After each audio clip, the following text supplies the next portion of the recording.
Hello everyone, welcome to my channel SuMu's Food Gallery. SuMu's Food Gallery আন এটি ভিডিঅ'লৈ আপোনালোক সকলোকে পুনৰবাৰ স্বাগতম জনাইছো। আজি মই ভেন্দিৰ এটা ধুনীয়া ৰেচিপি আগবঢ়াবলৈ ওলাইছো। আশা কৰো আপোনালোকে এই ভিডিঅ'টো চাই ভাল পাব। এই ৰেচিপিটো অতি কম সময়তে আৰু অতি সহজতে বনাব পাৰি। আহকচোন তেনেহলে আজিৰ ভিডিঅ'টো আৰম্ভ কৰো। এই ৰেচিপিটোৰ বাবে মই কেইটামান ভেন্দি এইদৰে কাটি লৈছো। এটা ডাঙৰ বিলাহী এইদৰে কাটি লৈছো। দুটা লৈছো কণী, দুটা মিডিয়াম সাইজৰ আলু এইদৰে টুকুৰাকৈ কাটি লৈছো। এটা মিডিয়াম সাইজৰ পিয়াজ এইদৰে কুটি লৈছো। সৰু চামুচেৰে 2 চামুচ আদা নহৰু বটা লৈছো আৰু লৈছো সোৱাদ অনুসৰি নিমখ, সৰু চামুচেৰে আধা চামুচ হালধি, 1 চামুচ জিৰা গুড়ি, আধা চামুচ ধনিয়া গুড়ি, 1 চামুচ কাশ্মীৰী জলকীয়া গুড়ি আৰু আধা চামুচ গৰম মছলা গুড়ি।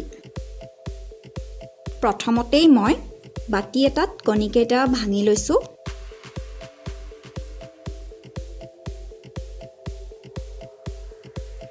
আৰু অকণমান নিমখ দি ভালদৰে ফেটি লৈছো। এতিয়া এখন টাৱা গৰম কৰি তাত ডাঙৰ চামুচেৰে 1 চামুচ মিঠাতেল দিছো আৰু তেলখিনি গৰম হোৱাত তাত কণীৰ মিশ্ৰণখিনি ঢালি দিছো।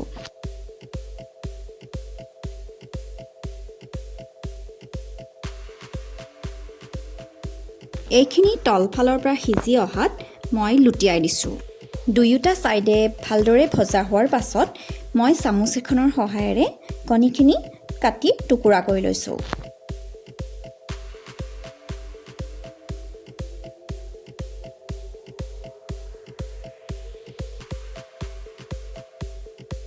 এতিয়া এখন কেৰাহী গৰম কৰি তাত ডাঙৰ চামুচেৰে 3 চামুচ মান জোখৰ মিঠাতেল দিছো আৰু তেলখিনি গৰম হোৱাত তাত আলুখিনি ভাজি লৈছো।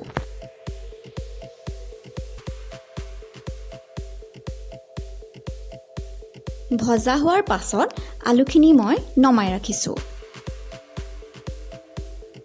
একেদৰেই মই ভেন্দিখিনিও ভাজি লৈ নমাই ৰাখিছো।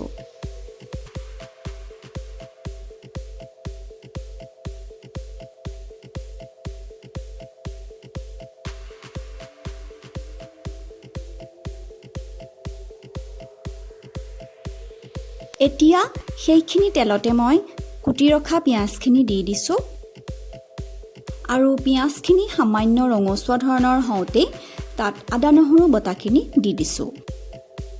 আদা নহৰুখিনিৰ পৰা কেঁচা গোন্ধটো গুচি যোৱাৰ পাছত তাত জিৰা গুড়ি, হালধি গুড়ি, ধনিয়া গুড়ি আৰু কাশ্মীৰী জলকীয়াৰ গুড়িখিনি দি দিছো।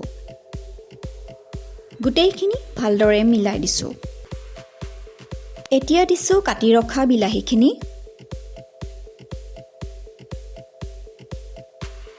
বিলাহীখিনি অকমান সময় ভাজি লৈ তাত আধা চামুচ মান নিমখ দি দিছো। গোটেইখিনি ভালদৰে মিলাই দিছো আৰু ঢাকন মাৰি দিছো। 2 মিনিট মানৰ পিছত ইয়াতে প্ৰায় 2 চামুচ মান পানী দি দিছো আৰু গোটেইখিনি ভালদৰে মিলাই দিছো। বিলাহীখিনি ভালদৰে গলি যোৱাত তাত ভাজি ৰখা আলু আৰু ভেন্দিখিনি দি দিছো।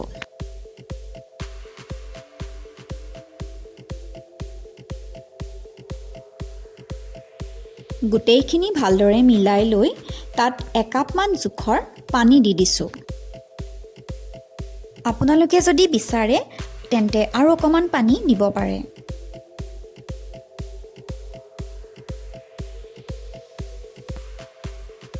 দুই মিনিট মানৰ পিছত ইয়াত ভাজি কাটি ৰখা কণীখিনি দি দিছো।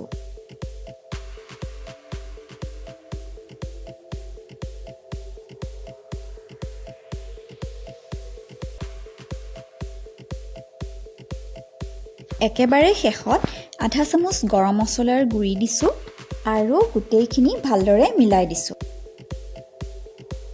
এইদৰে 2 মিনিট মান ৰাখি এইখিনি নমাই দিছো। এয়া কণীৰ সৈতে বনোৱা ভেন্দিৰ গ্ৰেভিখন খাবৰ বাবে ৰেডি হৈ গৈছে।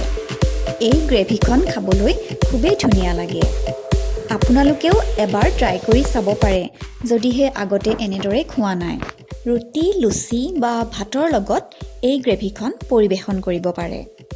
আজিৰ এই ৰেচিপিটো আপোনালোকৰ কেনেকুৱা লাগিল মোক কমেণ্টৰ জৰিয়তে জনাবচোন। যদি ভাল লাগিল তেনেহ'লে প্লিজ লাইক, কমেণ্ট আৰু শ্বেয়াৰ কৰি দিব। আৰু যদি আপুনি মোৰ চেনেলত নতুন তেনেহ'লে প্লিজ মোৰ চেনেলটো ছাবস্ক্ৰাইব কৰি দিব। পুনৰ আন এটি ভিডিঅ' আপোনালোকৰ মাজলৈ লৈ অনাৰ প্ৰতিশ্ৰুতিৰে আজিলৈ আহোঁ। ধন্যবাদ।